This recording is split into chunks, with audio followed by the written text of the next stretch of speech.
And we are celebrating this manifestation which was unknown to man until he came into the world. The purpose of today's feast is therefore to praise God for the way in which Jesus manifested himself to wise men and to all of us.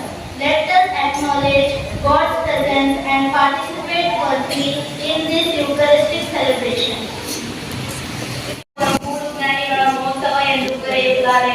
ವರ್ಷನಾಡಿನಿಂದ ಬಂದಂತ ಬೆಲ್ಕಿಯೋರ್, ಭಾರತದಿಂದ ಬಂದಂತ ಗ್ಯಾಸ್ಪರ್ ಹಾಗೂ ಅರಬಿಯದಿಂದ ಬಂದಂತ ಬಾಲ್ಕಾಸರ್ ಇವರೇ ಆ ಮೂರು ಜ್ಞಾನಿಗಳು. ಈ ಮೂರು ನಕ್ಷತ್ರ ನೆರವೇರಿನಿಂದ ಮಾತರೇಸುವನ್ನು ಕಂಡು ನಮಿಸಲು ಬಂದಿದ್ದರು.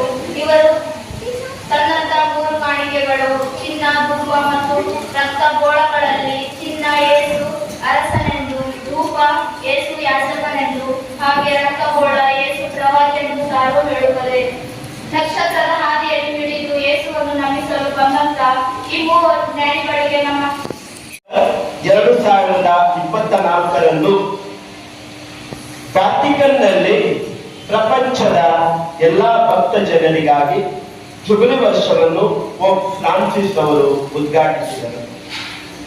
ಬೀದರ್, ಕಲಬುರಗಿ, ಯಾದಗಿರಿ ಮತ್ತು ಬಿಜಾಪುರ ಜಿಲ್ಲೆಗಳನ್ನು ಒಳಗೊಂಡಿರುವಂತಹ ಗುಲ್ಬರ್ಗ ಧರ್ಮ ಕ್ಷೇತ್ರದಲ್ಲಿ ಪೂಜ್ಯ ಬಿಷಪ್ ರಾಬರ್ಟ್ ಮೈಕಲ್ ಮಿರಾಂಡ ಅವರು ಕಲಬುರಗಿಯ ದೇವಮಾತೆಯ ದೇವಾಲಯದಲ್ಲಿ ಡಿಸೆಂಬರ್ 29ರಂದು ಈ ಜುಬಿಲಿ ವರ್ಷವನ್ನು ಉದ್ಘಾಟಿಸಿದರು. ಇಂದು ತಾರೀಖು 5 ಜನವರಿ ಎಲ್ಲಾ ಚರ್ಚುಗಳಲ್ಲಿ ಜುಬಿಲಿ ವರ್ಷದ ಉದ್ಘಾಟನೆ ಆಗಲಿದೆ.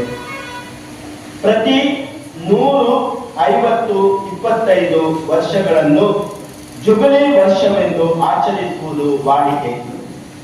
ಬೈಬಲ್ ಅಲ್ಲಿ ಹೇಳಿರುವಂತೆ ಜುಬಿಲಿ ವರ್ಷವು ಕ್ಷಮೆಯ, ಬಿಡುಗಡೆಯ ಮತ್ತು ಹೊಸ ಭರವಸೆಯ ವರ್ಷವಾಗಿದೆ.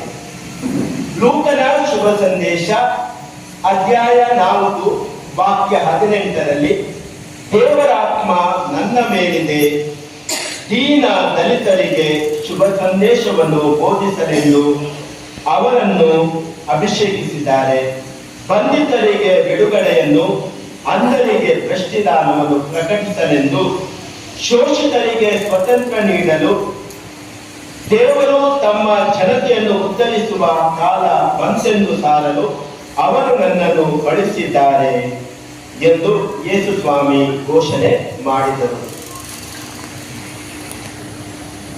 ತಂದೆಯಾದ ದೇವರು ಯೇಸುವನ್ನು ಈ ಲೋಕಕ್ಕೆ ಕಳಿಸುವ ಉದ್ದೇಶವೇ ಜನರಿಗೆ ಬಿಡುಗಡೆಯನ್ನು, ಸಾಂತ್ವನವನ್ನು, ಭರವಸೆಯನ್ನು ನೀಡಲು. ಅದೇ ರೀತಿ ಈ ಜುಬಿಲಿ ವರ್ಷವನ್ನು ನಮ್ಮ ಸೇಕ್ರೆಡ್ ಹಾರ್ಟ್ ಚರ್ಚ್ ಬೀದರ್ನಲ್ಲಿ ನಾವು ಉದ್ಘಾಟನೆ ಮಾಡುವಾಗ, ಆಚರಣೆ ಮಾಡುವಾಗ ಭರವಸೆ ಕಳೆದುಕೊಂಡಿರುವ ಜನರಿಗೆ, ರೋಗದಿಂದ, ಪಾಪದಿಂದ, ಯುದ್ಧ ಭೀತಿಯಿಂದ ಜೀವಿಸುವ ಜನರಿಗೆ ಹೊಸ ಭರವಸೆ ಕೊಡಲು ದೇವರ ಸೇವಕಿಯಾಗಿರುವಂತಹ ಧರ್ಮಸಭೆ, ಪ್ರಭು ಯೇಸುವಿನ ಹಿಂಬಾಲಕರಾದ ನಾವು ಸಕಲ ಜಾತಿ ಕುಲಗೋತ್ರದ ಜನರಿಗೆ ದೇವರ ಪ್ರೀತಿ, ಕ್ಷಮೆ ಮತ್ತು ಭರವಸೆಯ ಸಂದೇಶವನ್ನು ತಾನು ಜೀವಿಸುವ ಪರಿಸರದಲ್ಲಿ ಕೊಡಲು ಧರ್ಮಸಭೆ ನಮಗೆ ಕರೆ ನೀಡುತ್ತದೆ. ಇಂದು ಈ ಮೂಲಕ ನಾವು ಜುಬ್ಲಿ ವರ್ಷವನ್ನು ಈಗ ಉದ್ಘಾಟಿಸಲಿದ್ದೇವೆ.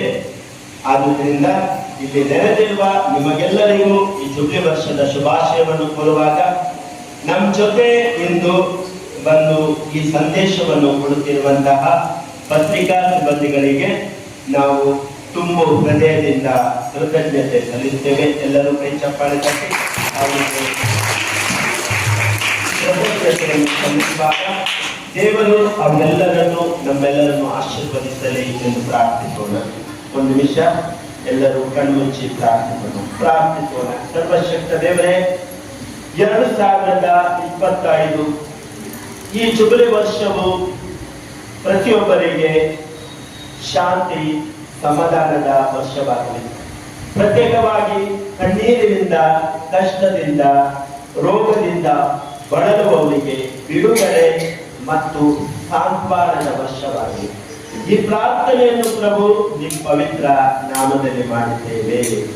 ಆಮೇಲೆ ಈಗ ಪತ್ರಿಕಾ ಸಿಬ್ಬಂದಿಗಳಿಗೆ ನಾವು ಧನ್ಯವಾದಗಳನ್ನು ಸಲ್ಲಿಸುವಾಗ ನಮ್ಮ ಕಾರ್ಯದರ್ಶಿಯವರು ಈ ಒಂದು ಸಂದೇಶವನ್ನು ಅವರಿಗೆ ಕೊಡಬೇಕು ಅಂತೇಳಿ ವಿನಂತಿ.